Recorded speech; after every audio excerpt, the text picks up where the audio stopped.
the NFL is not playing around, man. We're starting to see action on this play, but not everybody is happy about it because it doesn't feel like real football. Basically, it's sissy football. But it still wasn't satisfactory to the NFL. The old days are over. Gladiators are not returning.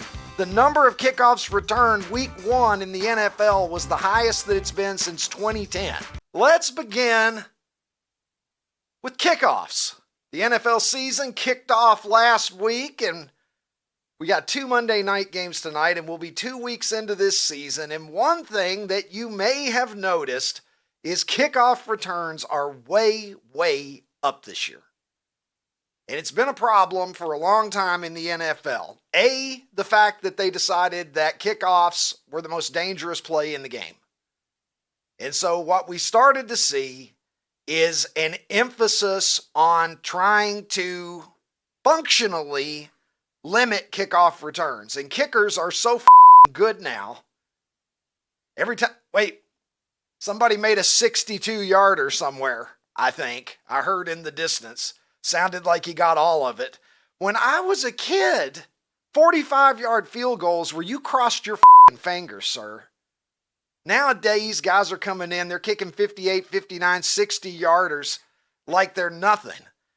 And those same guys are obviously able to kick the ball very far on kickoffs. And what we've seen through the years is a huge decline in kickoff returns, but it still wasn't satisfactory to the NFL. 2023 was the last year of the kickoff as you and I know it, and that year, about 22% of kickoffs were returned in the NFL. And that is historically low. They got returned more often than that in years past because, again, you had some fat guy from Czechoslovakia who just had to put out his cigarette to go kick the thing. Probably it died at the 8-yard line and somebody returned it. Well, we're well past those days. Guys are kicking it out of the stadium. So what do we do?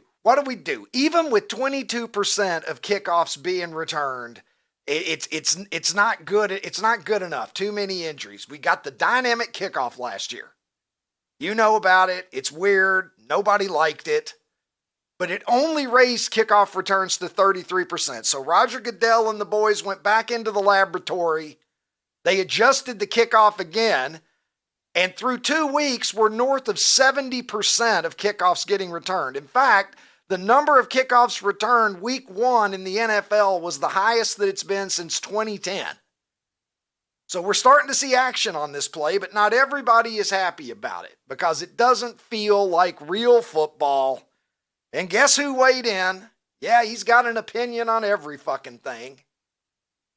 Donald Trump is not a fan of this. Going on to say that basically it's sissy football was his comments.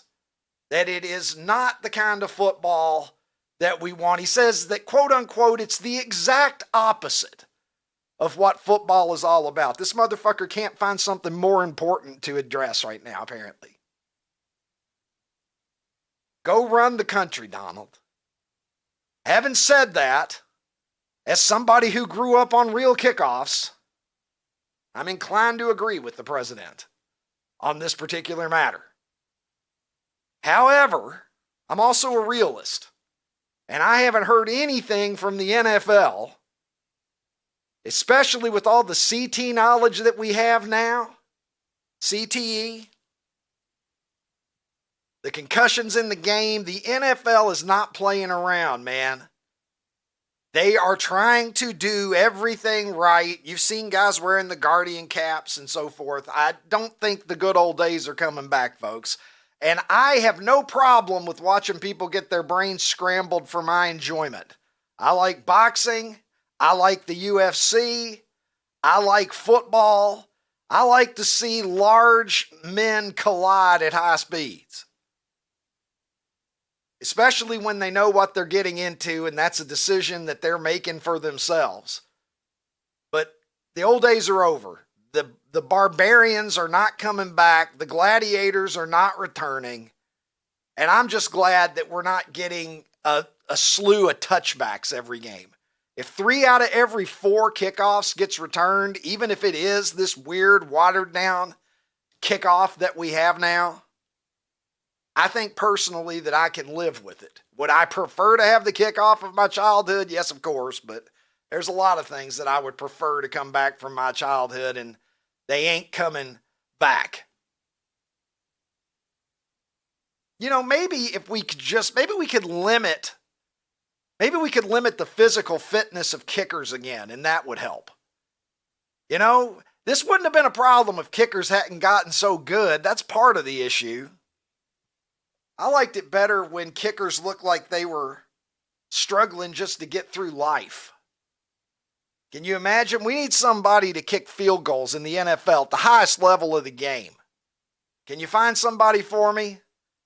Yeah, I know a guy that struggles to put his socks on every morning. Let's get that guy. I know a guy whose shoulder hurts when he goes to try to comb the 8 hairs that are remaining at the top of his dome.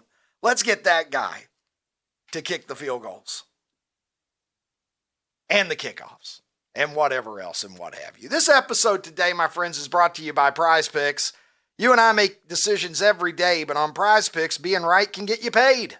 So don't miss any of the excitement this season on Prize Picks, where it's good to be right, it's fun, and it's simple to play. All your favorites are here, and I would suggest that you take advantage of the max discounts, by the way. You're going to find some value. In fact, next week, Patrick Mahomes is the big max discount guy, 0.5 yards. If you take more and Patrick Mahomes throws for at least 1 yard, you're already on your way to profiting. I took advantage of this week with Travis Kelce, who was a max discount guy, and I thought that Will Lutz was going to kick 2 extra points or more, and by God he did. And I profited. Made $50 this weekend on Prize Picks. So believe me, folks, it's easy to win. Make your picks in less than 60 seconds. I know that I did. And turn your takes into cash all season long. Download the app today and use my code Ricky. And you'll get $50 in lineups when you play your first $5 lineup. That's all that it takes. Use code Ricky. And you'll get $50 in lineups when you play your first $5 lineup. Prize Picks, it's good to be right. And Cal Raleigh has been right a lot this season. The man that they call Big Dumper out in the Emerald City of Seattle, he's the Seattle Mariners catcher, as you may know, and he made a little bit of Major League history by hitting his 54th home run of the year, which ties the Major League record for the most in a single season by a switch hitter. And many of you probably know who now co-holds, at least for the time being, that record with Cal Raleigh, and it's none other than number 7, Mickey Mantle, who hit 54 home runs in 1961. And you know, he was in a neck-and-neck race with Roger Maris for much of the season. I believe he got a shot in his hip late in the year that didn't agree with him, and it knocked him off of a pace. Mantle was on pace to hit over 60 home runs in 1961 as well, but Cal Raleigh has caught his record. The only seasons in Major League history of over 50 home runs by switch hitters. 2 of them from Mickey Mantle. The other was 1956 when he hit 52 home runs. And now Cal Raleigh has joined the Mick and is on the verge, we can only assume, of becoming the single-season switch-hitting champ. And speaking of switch-hitting champs, shout-out, by the way, to Terrence Crawford, who put on a boxing clinic this weekend against Canelo Alvarez and won me some money. Thank you, Bud Crawford. You did exactly what I thought you were going to do. You outclassed a great fighter. Bud Crawford is a switch hitter. He's equally adept with the left, southpaw stance, orthodox stance. He's one of the greatest of all time. Canelo said after the fight he's better than Floyd Mayweather. So take that for what it's worth. John Daly. Well, John Daly's better at golf than you or I.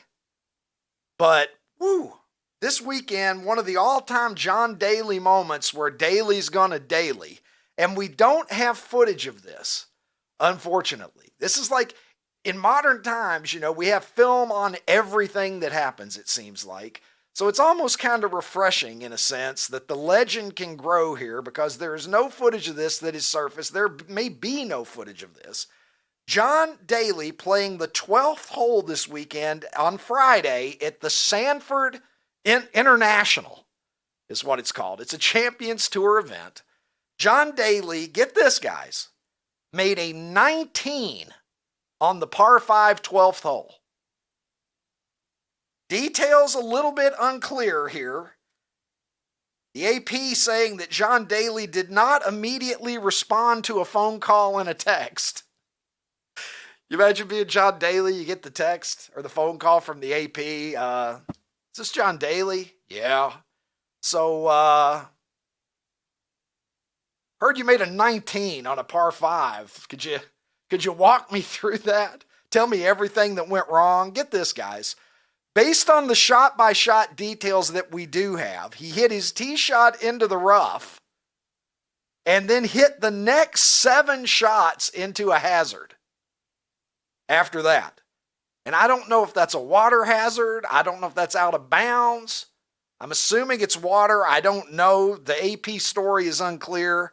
He found, okay, it's water. So 7 in a row into the water. Then he hits into more rough. It's his 17th shot to the collar of the green and got up and down for his 19. That's a great way to look at it. On the plus side, where are the positives that we're going to take from this? Well, I got up and down for a 19. Daly had an 18 at the 1998 Bay Hill Invitational, by the way.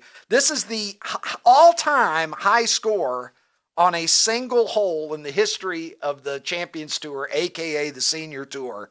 The previous player who had a 16, which was the old record, was Bruce Crampton at the 1996 Greater Grand Rapids Open. The folks of Grand Rapids still talk about it. It's the most exciting thing that happened since the McDonald's opened there. So we'll see. And nobody's going to beat John Daly up for his performance, but somebody might have beaten up the kid who got this lunchbox. As I told you, it's Elementary School Memories Day here on the show. And how about this Jonathan Livingston Seagull lunchbox? I guarantee you, the kid that took that to school, if it was a boy, at least, led the class in wedgies. There's no doubt about it. And he probably got the first wedgie from the Kmart cashier. It's a bad omen. Well, he got Kmart shoes too, Ricky. Oh, he walked out of there wearing a pair of Kenny's, probably. Yep. Maybe a pair of Spaldings. Oh, something like Wilson, that. Yeah, Wilson tennis shoes. Not good. Listen, if you take that lunchbox to school, you're going to want to go somewhere for about 3 months. You're going to want to get away for 3 months. And Joe Burrow is going away for 3 months, although nobody in Cincinnati happy about it. Joe Burrow, I'm sure, the most unhappy person about this. The Bengals off to a 2-0 start. Ron, the last 6 seasons through the first 2 weeks, the Bengals were 1-11 over those 6 years, as I understand it, during the Zach Taylor era. At least that's the stat that I saw. And now they began 2-0, and nope, you're going to lose Joe Burrow for about 3 months here. He's got turf toe, Ronnie, is the issue. And that's not really what happened. It wasn't the turf's fault that he got hurt, but it's when your toe gets hyperextended, I guess, is sort of the issue. And Joe Burrow is going to be out, and Jake Browning is going to take over the reins for the Cincinnati Bengals. And there's a lot of talk. Kirk Cousins' name, as you might imagine, is already being mentioned because Kirk Cousins is the name that we're always going to hear, apparently.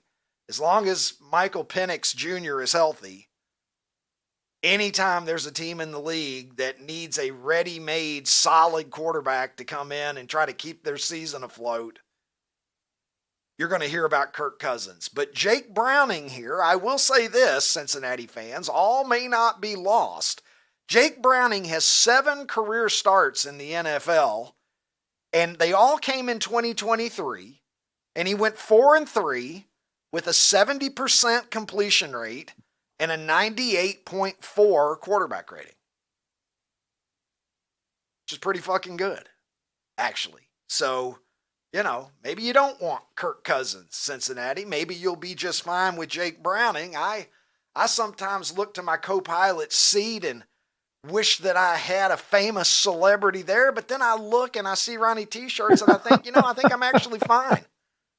I think I'm okay in house. So I welcome to the program now the international streaming star, the Jake Browning of the Ricky Cobb Show from Nashville, Tennessee. He is Ronnie T-shirts. And Ronnie, what are your thoughts on the new kickoff, the revised dynamic kickoff, or whatever the fuck they're calling it now? They're certainly getting better results this year than last year. Last year, it only increased returns, as I was saying, from about 22% to 33%. Week 1 was 75. I haven't seen the numbers for week 2, but I think they're going to fall somewhere in that general vicinity. So if what we're looking for at a minimum is an end to one touchback after another, which is so completely fucking boring that sometimes it feels like kickoffs are pointless, I actually think, maybe this realistically is about as good as we can do. I think the two most exciting plays in all of sports happen in football. One is a pick six and the other is a kickoff return for a touchdown. So I'm all for it. If they don't do anything where you can have even a hope of returning the ball a decent amount, they should just start the ball on the 25 and be done with it. Don't waste our time. And we've heard some people advocate for that, Ron.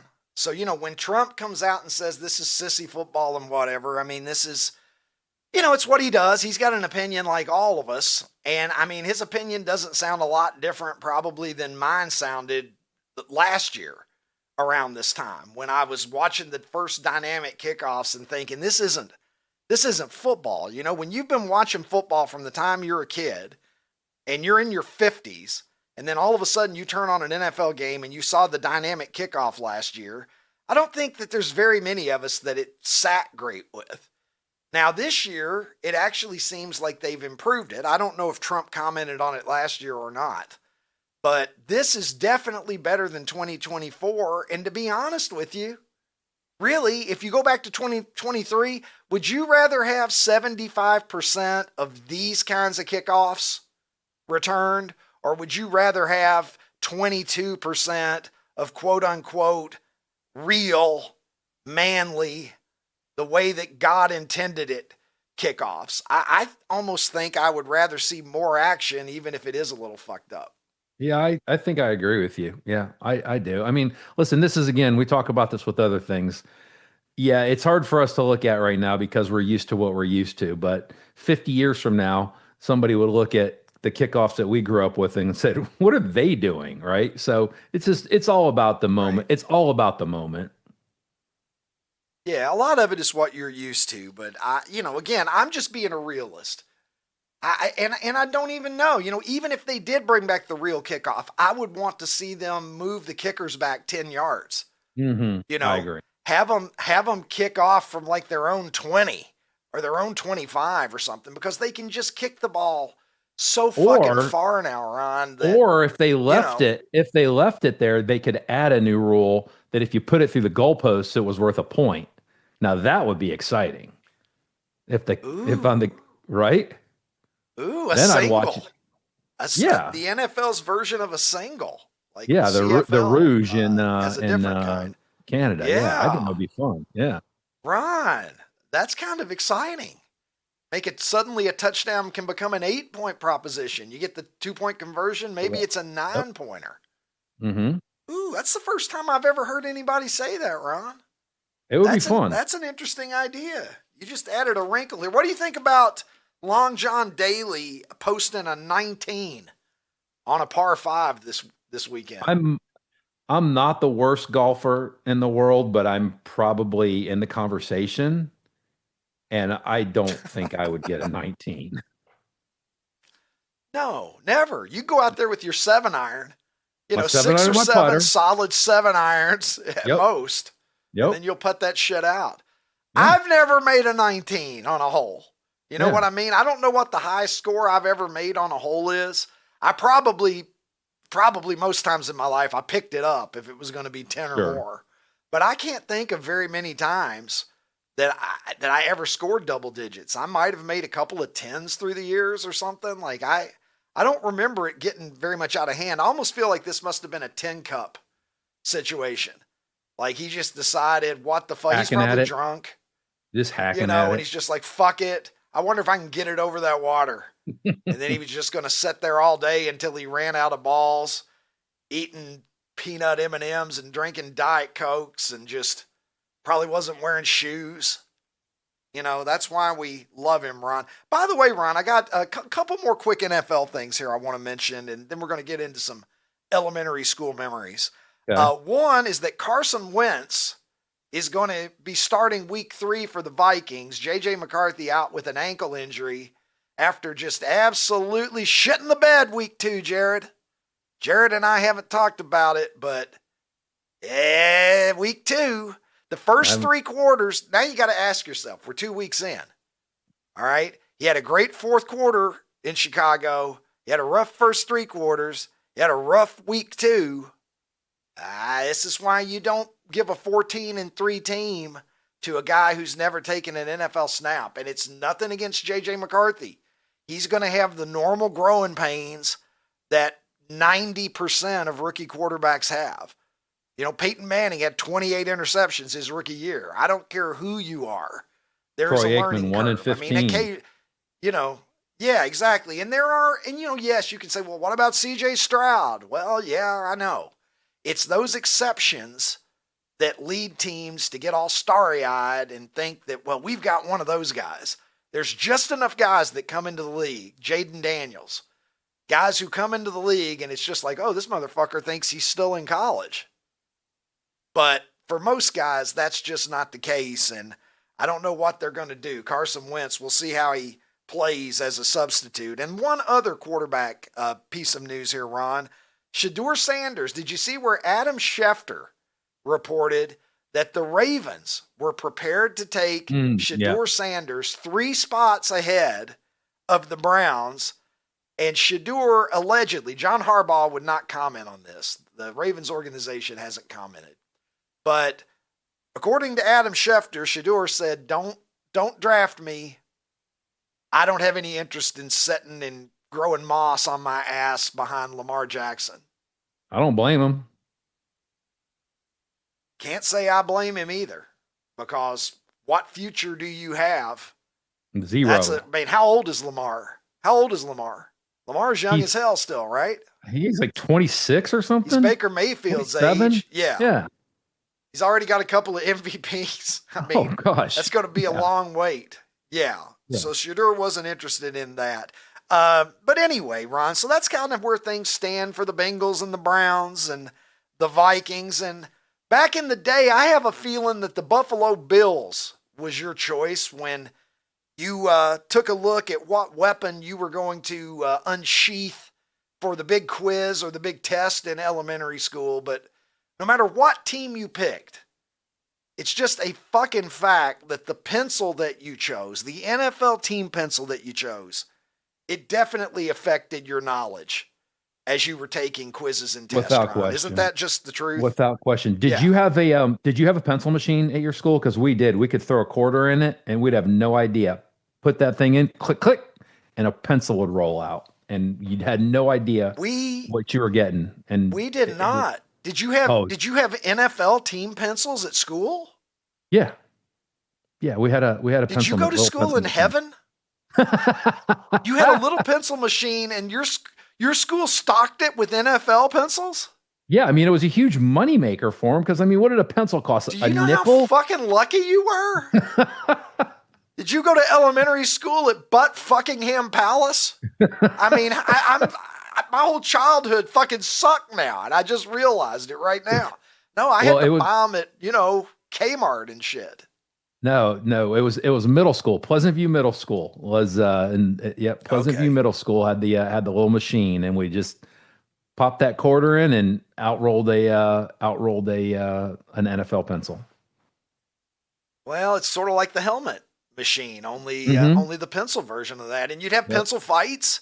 People would Yep. challenge you to pencil fights, and Yep. you'd always have to do the pencil fight with. I'd always try to find just some shitty regular yellow pencil. Well, I didn't didn't want want to to use lose your any of my you didn't want to use NFL your pencils. Buffalo Bills one. Well, and I'll tell you from a business standpoint, it was so smart of them to put that thing in there because I was putting a quarter in until the Bills came out, right? Like it would just it's what we Yes, did. Yeah.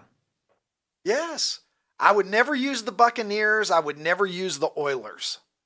Those were sacred for me. But as I said here, math tests, no, I didn't study for it, but I'll be all right. I'm taking Dan Fouts into battle with me today. I'm going to air it out. I'm going to air Coriel this fucking mathematics test.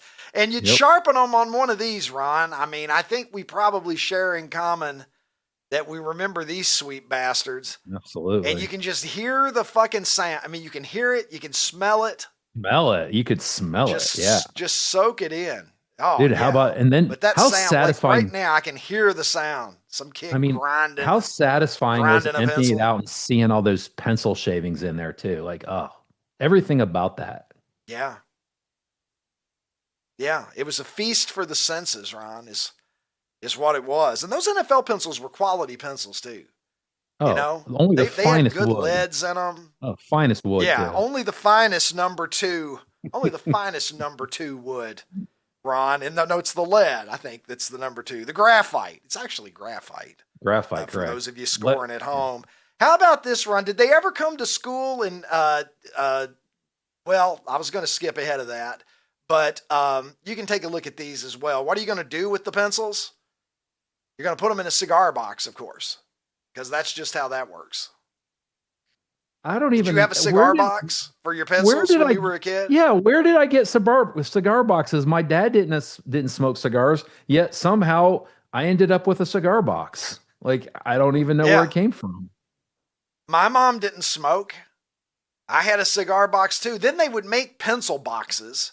Right, they'd have which were, they'd be four themed. pencils. Yeah, they'd be themed. Yeah. They'd be themed. So it was one more way that you could, try to bring your identity to school with you, as we tried to do with lunch boxes and so forth. Ron, did they ever come to your school and give you these tablets to chew?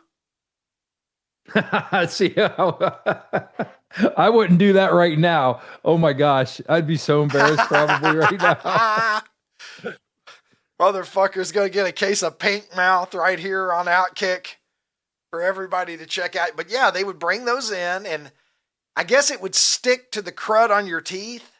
Is that basically the point? I think plaque. I think it was the plaque. I think it stuck to the plaque, not necessarily crud. Yeah. Well, plaque's about to be crud, but yeah, there it is. Remember, we're going to find out which nasty Look what kids they're don't called. Look what brush. they're called too. Look what they're called. Disclosing tablets. I'm going to disclose how bad you brush your teeth. It's like, why don't they just like bring in the pills that identify who's got a little dick, Ron? Let's just disclose everything. Let's just shame people beyond all recognition. Promiscuous tablets, and they'd find out if you had an STD or not. Yeah. Who's got gonorrhea? Well, here you go. Pee on this. We'll see what color it turns.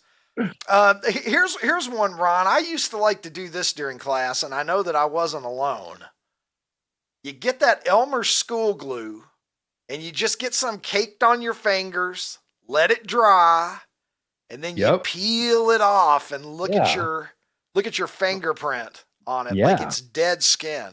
It was so satisfying pulling that off your thumb too, wasn't it? Solid top 10 life activity for me when I was in third grade.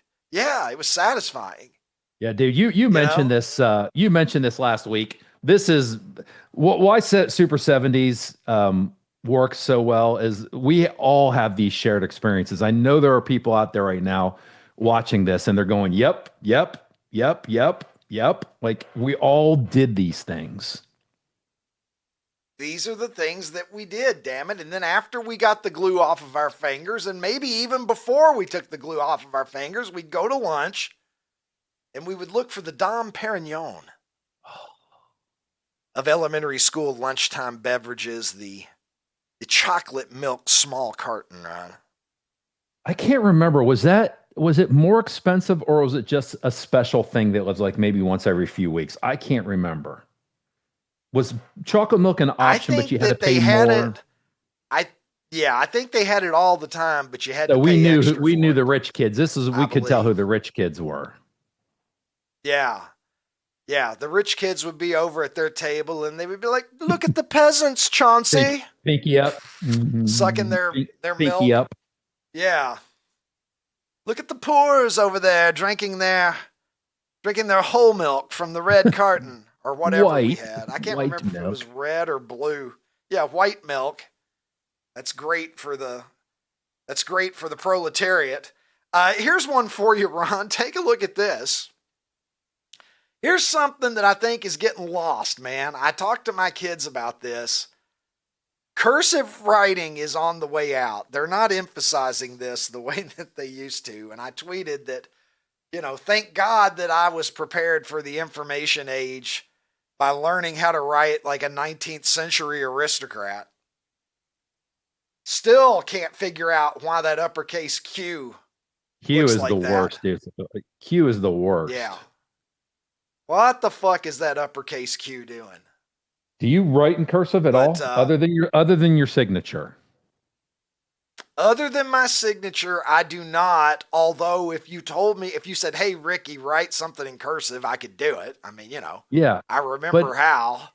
My form's not going to be textbook anymore, but it's not necessarily hard. But listen, my notes for WTF, I write them regular. Like, what am I like? It's so bizarre. Me too. It's so bizarre. Is the whole point that you don't have to lift? You don't have to lift. Yeah. The pencil or the pen. That's the whole point. You have to when you go to the next word, but I don't know. Yeah. I don't know. But no, unless I'm signing my name, I don't fuck with it. But you know what I do fuck with, Ron? I fuck with this sweet bastard because it's Gene Cobb's birthday, motherfucker. There he is last night, moments after midnight, on the deck. I'm outside smoking a blunt. He's probably getting high on secondhand smoke. Just surveying everything out among the neighborhood. I said that he's my brother. He's been through it with me, Ron. As you know, relationships, ups, downs, a pandemic, you name it. That sweet 20-pound bastard has been there for me the entire time. So super birthday to Gene Cobb. And even though I didn't tweet about her, super birthday to his sister, Tina Cobb, who is lovely. She's my precious, perfect angel. Gene causes me lots of headaches. Tina never causes me a headache. She's beautiful. She's about half his size. They are biological siblings from the same litter. So she is 10 years old today as well. The gorgeous, the lovely, and talented Tina Cobb. You need to lay off Gene because Gene's got the sugars, right? Like Gene has the sugars. Yeah, you need to cut him some slack. Cut him some slack. He takes insulin twice a day. This guy, he's doing very well. He's doing very well. He's a tough son of a bitch. He's got the constitution of an ox. But Ron, I think that we've talked about enough sports and such. We've had a few wonderful moments looking back on our elementary school years, but by golly, let's snap to the present day, my friends, because it's Monday, and you know what that means. It's time for America's Poll of the Day, and let's go to it now at Super 70 Sports on X, where the eagle flies higher than me on the porch while I was sitting with Gene Cobb, ladies and gentlemen. And today's Poll of the Day comes to us courtesy of Ronnie T-Shirts himself. This is a Ronnie T-Shirts solo effort, so send your compliments and your complaints to Nashville, Tennessee today, and here's what we've got. Peanut butter and jelly. Second, the world's fastest man, or at least he was for a long time, Still Usain Bolt. Roller skating, is he still number one? Oh, I mean, They still can't run him down? his time is still number one, is what No. I meant. Yeah. Yeah, he's the secretariat Yes. of men's, well, just of any human beings running, quite Correct. frankly. Yes. Roller skating, and then lastly, say hello to my little friend, Scarface. Ron, since you wrote the poll, I'm going to go ahead and go first. I'm going to break it down you for break you it as down only I can. like only you can. Yeah. Yeah. So peanut butter and jelly, look, it goes together great. I'm a grape jelly guy most of the time. I do like strawberry jelly, but I'm typically going to go grape there. I do like it on a sandwich once in a while. You know, I'll have an Uncrustable about once every 2 years, something like that. But it goes well. We were talking about this earlier this, summer. My girlfriend and my buddy Brent from Minnesota, he and his wife Kay were in town, and we went out, got dinner, and Brent and Leslie both ordered a hamburger with bacon. It had other things on it, but bacon, peanut butter, and jelly. That's sounds amazing. That's the big selling point. And I took a bite. Leslie and I went to that same place again about a month later, and I took a bite, and I don't know, man. Personally, for me, it's two great things that I don't see how it goes together, but a lot of people do love it. Mm-hmm. So, but peanut butter and jelly, look, it's classic. It's the Hall and Oates of elementary school lunchtime sandwiches. Usain Bolt was a badass, still is a badass, I'm sure. I mean, fucking cool. He's probably the sprinter that I've given the greatest shit about in my life, to the extent that I care about these things. Roller skating, Ron, I'm just going to go ahead and admit it. You probably already know this. You already know that I can't swim. I also cannot roller skate. Either can I. That's why I put it in there, because I was going to make fun of myself. I can't roller skate. I feel like we're the Spider-Men now, pointing at each other. I can't either. And people talk about their fun memories of going to the roller rink and skating and listening to music and fingering people in the parking lot. And I'm like, I didn't do any of that. Oh, God. None of it happened for me. Oh, God. Knowing how to roller skate was a key component to your social lifestyle in those days. And perhaps it's one of the reasons that I didn't get around much in that era, Ron. I feel like I missed out. Now I'm too old to learn, because you fall down at our age and you might jar something loose, and it might never go back. Yeah, it might never go back where it's supposed to. And then lastly, Scarface. And look, some people can call me a communist on this one, Ron. I have never seen Scarface like all the way through. I'm aware of all of the cultural memes and the moments and the cocaine laid out on the desk and the money and, some of his lines from the movie, but I have never sat down and watched Scarface. So there's that. So interesting your responses to the last two, is because when I came up with this, I wasn't necessarily things that I like have consumed. I was just trying to build a poll that I thought made sense. Scarface, my friends watched it a ton. Like, it was always on TV. So I'd see bits and pieces of it in my house or apartment when I was in college. I too do not believe I have watched that thing start to finish. Roller skating, it was so frustrating for me because I'm actually pretty damn coordinated. Great balance. I can't figure it out, dude. Like, man, I wish that Dylan was here right now so that we could get it underneath you right now. Ronnie T-shirt's pretty damn coordinated. The world deserves that graphic. Look at my hands. Pretend my hands are my feet. I would roller skate. I'd propel myself like a horse. I would just drag this one back. I just put, and I would just move in a straight line. Yeah. It's awful. It's awful. Yeah. Well, you know what? Who cares? It's not about style points. So peanut butter and jelly. I think it is.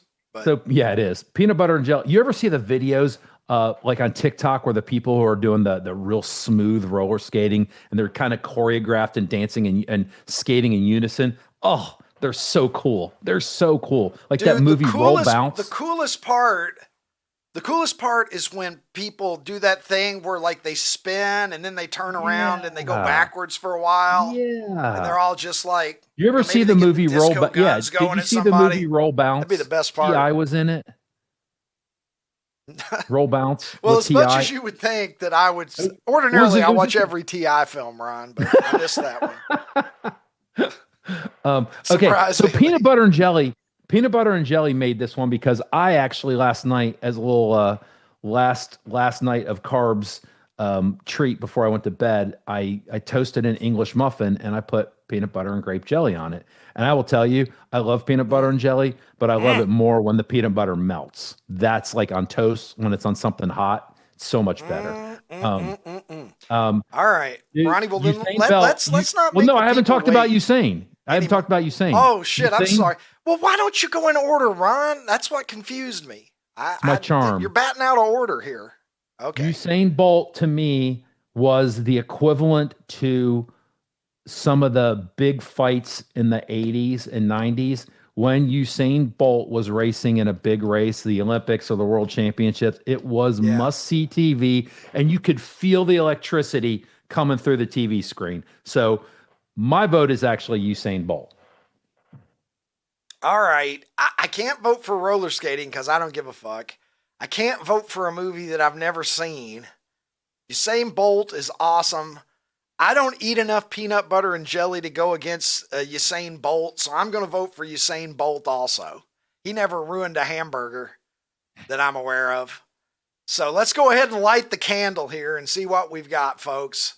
The anticipation thick as always as we wait to see. Somebody's going to punch their ticket to Championship Friday.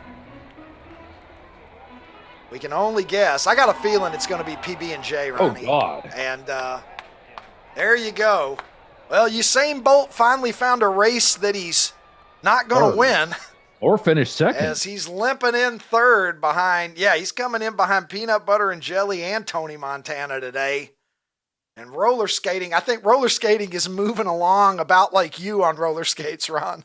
Yep. It's doing that self-propelling thing, trying to reach the Mendoza line today. Ron, before we go to a break, take a look at this bad motherfucker.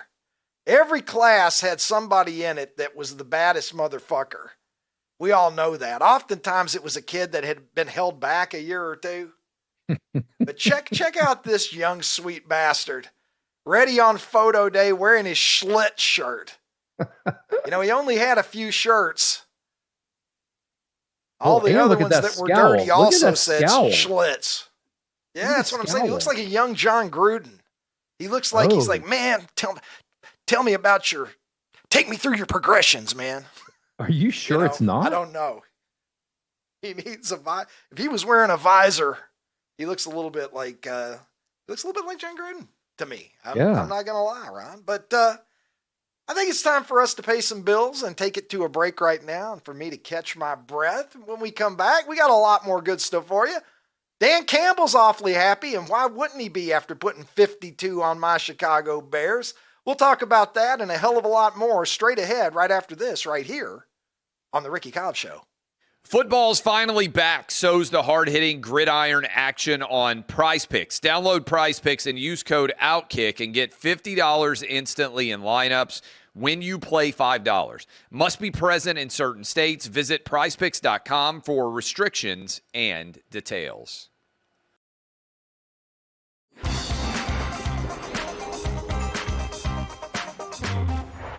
There's nothing like getting your first win of the season and playing better than we did last week. A lot freaking better. I bet we go through the tape, we're going to say communication was better, the execution was better, everybody was on point, and we won a lot of one-on-ones. We won a ton of them. That's what the tape's going to say. There's a lot to clean up, and we will clean it up. We believe in us. We're the ones who put in the work. It's like they forgot that we're fighters, all right? That's win number one. I'm ready to run through a brick wall for that motherfucker right now, Ron. That's my coach right there. If there's anybody in the NFL that I most want to play for, if if I'm an NFL caliber guy, I want to play for Dan Campbell. That guy just fucking inspires me. And he does this to his old offensive coordinator's team, blows the doors off of Ben Johnson's Bears, and meanwhile, Aaron Glenn's Jets were getting their clock cleaned by the Buffalo Bills as well. Turns out, maybe there is going to be life in Detroit this year after Ben Johnson and Aaron Glenn. We fretted so much about those coordinators being gone, but look, man, Dan Campbell has created a culture of winning there in Detroit, and you get the impression that those players would do anything for the guy. Yeah, you know what else I like about him too, Ricky? He's a sensitive guy too. Like, he's not afraid to cry. So like he says some crazy, wild, outlandish stuff, but he's a sensitive guy too. And speaking of the Jets, Justin Fields, yeah, I think I might understand now that he's not that good. He was really? You feel that way? I mean, he played well week 1. He was 3 for 11, 37 yards yesterday. He was awful. He was awful. Better late than never. Yeah. Yeah. I mean, look, I actually, his stock has risen a little. It's weird, dude. We're going to like intersect. I'm going to slowly become no, the Justin Ron, Fields Justin's believer. Good. Yeah, I'm going to be like, hey, not so fast. Listen, like, what the, is this freaky fucking Monday here? I don't know what's going on. Ron, I got so fired up listening to Dan Campbell. It reminds me of how fired up I used to be when the teacher would roll the television into the classroom when we were young. Look at that. Look at that. You'd see that sweet bastard coming in. I can just see some woman pushing it along. Could have been any of my many all-female classroom teachers that I had before I got to junior high school. And then they parked this in the room and you were like, guess what, baby? I am absolutely going to coast the rest of this fucking day. So good, man. So good. Oh, what amazing. All the memories flood back. Yeah. I mean, this is like, it's obviously not the same as a snow day, but it's definitely in the same arena, right? Like that, like was not expecting this. And it didn't even matter. It didn't even matter what you were watching because it was better than what you would be on insects. It could be on insects. I don't care. I thought for a second you said it was on incest. And I was like, what kind of an elementary well, you're school from Kentucky. Did you go to? You're from Kentucky. Of course that's what you're doing. I'm like on the plus side, they had NFL pencils in the machines. On the other hand, I don't think I want to watch their TV shows. Oh my gosh. But no, dude, we had, like I remember my first grade year was the biggest winner, 1978. People from Kentucky, the Blizzard of 78. The Yacht Rock Playlist consultant, yeah. Blizzard of 78. Very well may remember this. Yeah.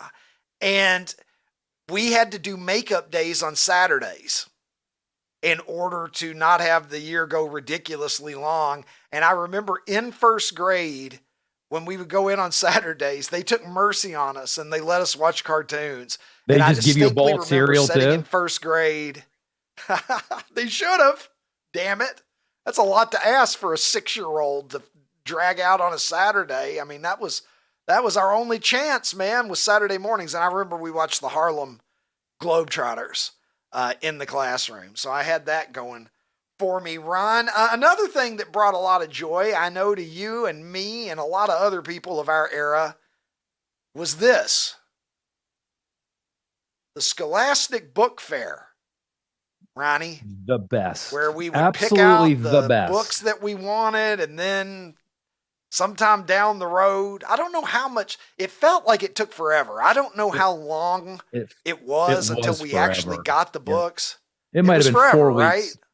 It might have been 4 weeks and it felt like eternity. It felt like a year. But then your books would come in and you gather them. I remember I was always a sports book guy, so I would get these kinds of books. I'd get this and Mad Libs. That's a solid 10-year run. Mad Libs. Absolutely. Yep. I would get Mad Libs. I would get Garfield books back then because when I was a kid, I had a tabby cat. Ricky, And, look at that. you I know, honestly, I would read these books right now if I had them. You tell me you yes, wouldn't read. You wouldn't read right now Football there's- Stars of 1972 right now. You 100% would read it. dude, I would pour myself a fine glass of perhaps scotch and Yes. retire to my study where I will Put on a read the robe. classics of Bill Put Gutman. a nice robe on. Yes, robe with its monogrammed RC. Yeah. Yeah. You know, yeah. Maybe get myself like a pipe full of cannabis. You know, I could be the Sherlock Holmes of So getting high as speak. fuck So real and then quick just read about the book Larry fair. Brown. Do you remember when they'd get wheeled in? They would be the shelves on wheels, but they were enclosed, and then they'd have the hinges, and they'd open them up, and there they would be on display. Like how exciting it was to see the book fair shelves getting wheeled in to the cafeteria. Oh my God, Ricky, it was the best. I'm getting a little excited just listening to you get excited recounting it, Ron, and I'm going to be listening to you best. again right now. Well, I'm going to be listening to you again in a moment. We got one more clip that I Okay. want to watch here. We saw Dan Campbell celebrating, being all happy, and obviously for good reason as they bounce back from their week 1 loss in Green Bay with a spanking of the Bears that looked a lot like the 2024 Detroit Lions juggernaut. Brian Kelly also got a win this weekend down at LSU, Ronnie. They beat Florida, but while Dan Campbell experienced the thrill of victory, Brian Kelly seemed to experience the agony of victory. Let's listen. I know you love these immediate post-game sessions, but what are you seeing with your offense? Stop. Really? Is that the first question? We won the game 20-10. Try another question. What do you want me to tell you? I just laid it out for you. We played the game to win the game. We played the game to win the game. All right, how about third down then? What is going on with third down? Well, it's one game. Last game, we were great on third down. You're looking at this from the wrong perspective. LSU won the football game. Won the game. I don't know what you want from me. What do you want? You want us to win 70-0 against Florida to keep you happy? No, I think people want to know why you can't run the ball. Right? We can run the ball. Did you see the last play of the game? That's all you need. You just need one. There's a ridiculous questions. And I'm getting tired of it. That football team just worked their tail off to get an SEC win, and you want to know what's wrong. You know what? You're spoiled. You're spoiled. This team is 17-1 at night. 17-1. Give them some respect. How about that? Give them some respect instead of micro-analyzing every little thing. This is ridiculous. For a group of seasoned reporters, that kind of question is so out of line. Ron, he sounds like every exasperated guy talking to his wife and his kids. Brian You're Kelly, spoiled. You think this family can go to Disney World every year? You're spoiled, is what you are. And honey, I don't want to go to your parents' house this weekend for the holidays. Because fuck that. I don't want to do it. am I allowed to say prick or asshole on this broadcast? Because that's what he is. Does he understand? Yes and yes. Does he understand how and why he makes so much money and why his players now make so much money? It's because fans love to know everything about everything. They're invested and they want to know. And the reporters are the people that ask the questions so the fans can find out. And then they can buy all the jerseys and go to the games and watch the TV and you know, the advertisers pay the money. Like he was saying that guy's ridiculous. Brian Kelly's ridiculous. I know he apologized later, but he's ridiculous. I'm sorry. Is he as big of a dick as he seems like he is? Yes. I've never seen a Brian Kelly clip that ever made me feel warmly about him. And I've seen a number that have made me think that the guy's a fucking doorknob. I love the fact that he left Notre Dame to go to LSU because he said, I wanted a chance to win the national championship. And the year after he left, Notre Dame played in the national championship game. So that warmed my heart. He's a total prick. Maybe you're part of the problem, Brian Kelly. Ronnie, my problem today is that my laptop's not working. So let's go to poll replies and, well, we're going to test my eyes out. I got a feeling you're going to have to be my eyes today, Ron. I can tell you that peanut butter and jelly is running away with this thing. Over 5,500 votes in today. Peanut butter and jelly, 54%, just blazing its way to Championship Friday. And Ron, I will let you take it from there. Rex Crumb, 8-year-old me still has Jif extra crunchy peanut butter and Welch's grape jelly on toast. See what I said about putting on something hot? Almost every morning. Coffee in an Elvis and Nixon mug puts it into orbit. Yeah, see, that's why Rex Crumb is one of our greatest melted living peanut Americans. butter is the best, Ricky. Right it's there. just the best. Mickey Hodges, peanut butter and jelly may be the most perfect pairing ever created. The poet laureate, Jim Kaiser. Mickey never saw Tango and Cash, obviously. Poet laureate, Jim Kaiser. I would run real fast to see great gangster movies eating PBJs. Some guy named... incorporated the PBJ into the haiku today. He did. Hat tip there for Jim on that one. See more butts. Peanut butter and jelly is a first ballot Hall of Famer. People are speaking, Ron. They're speaking loud and clear. Well, I mean, 54%. It's like when John Hancock signed his name to the Declaration of Independence. It's like everybody wants to know. Not only did they vote for peanut butter and jelly, but they feel strongly about that vote. It could be a 1 or a 2 seed in the tournament. Yeah, it's looking like it. I'd better start thinking about Tuesday, Wednesday, Thursday, or Friday might be another blowout here. Ron, here's one for you. We're going to call back to my tweet from last Sunday night after Matt Prater hit the buzzer beater field goal to take down the Baltimore Ravens in Orchard Park. I had tweeted out that Matt Prater looked like he was about to pass some important legislation after the game, and we got a clip here. This is Bills offensive lineman Dion Dawkins seeing the tweet and reacting. This guy right here, bro, he looks like, bro, look at this guy, man. Look at our guy, dog. What are we doing?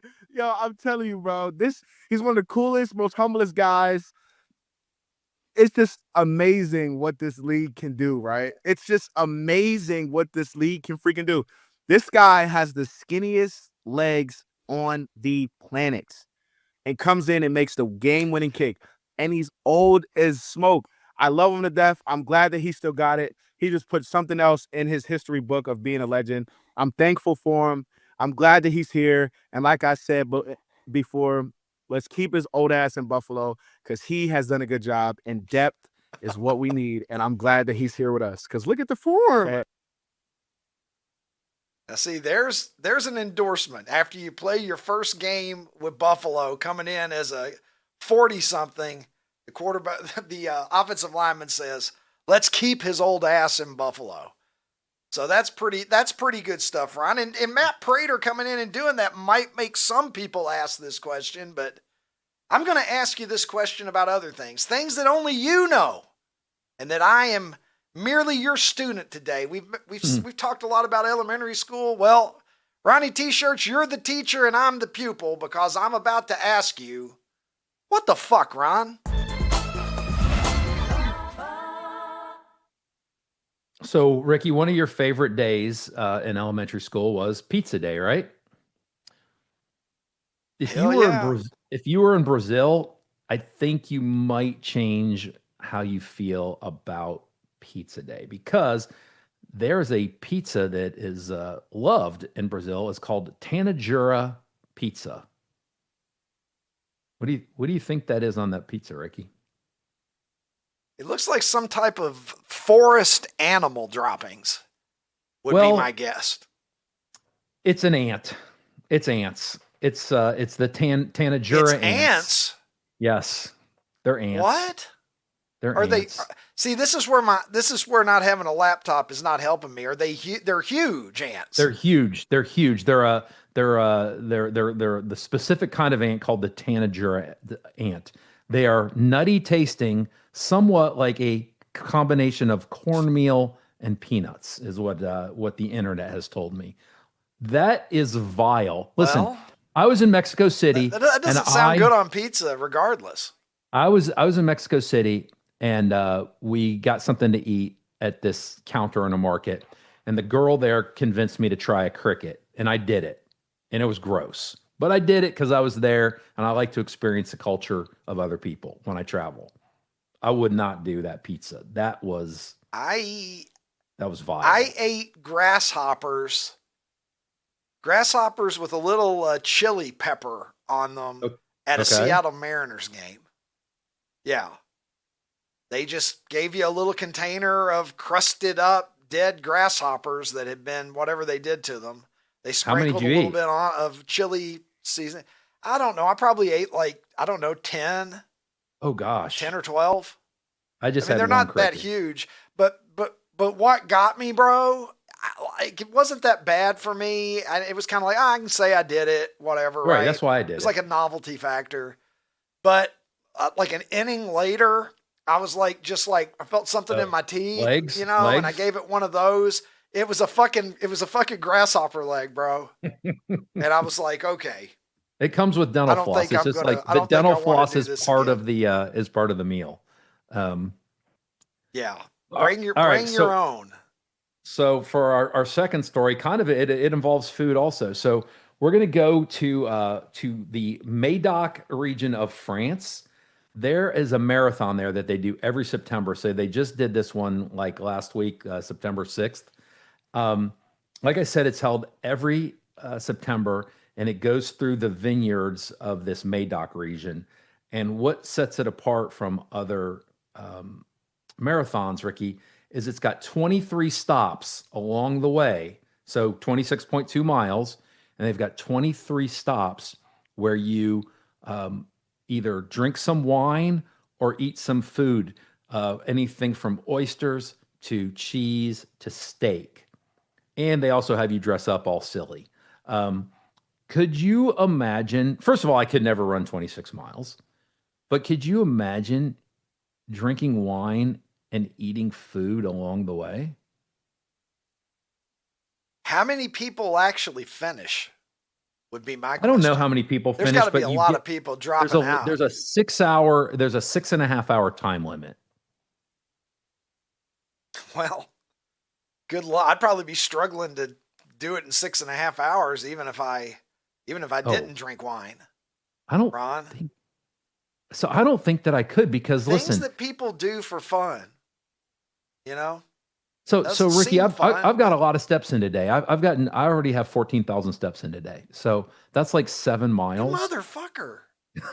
Well, hang on a second. Let me check my app, Ron. All right. 2,514. Okay. So it appears that I still have some work to do today. Yeah. But that's 7 miles, Ricky. You don't have to do another. I couldn't do another thing. I couldn't do another. Are you going to go for 20? You're going to go for 20 today? I don't know. There's 2 football games on tonight. That's why I wanted to get them in early. So we'll see. But that's 7 miles, right? I couldn't do another 19 miles. Ron, I walked 25,000 steps about 3 days ago, and my app tracks this stuff. It was my 22nd best day since I've had this app, which I've had for like 5 years. My record is 50,103 steps. I've never come close to that. Mine's about 30. I got 50 one day. This was back in 2021. I got a lot of steps early, and then I just was like, can I do this? Right. And I was cramping up real bad by the end, but that's 20 miles. Yeah. That's 20 miles. You still got 6 to go. Believe me, I was like, like I lost a fucking toenail that summer. You know what I mean? From like walking and stuff. Right. So I don't know how people run 26 miles.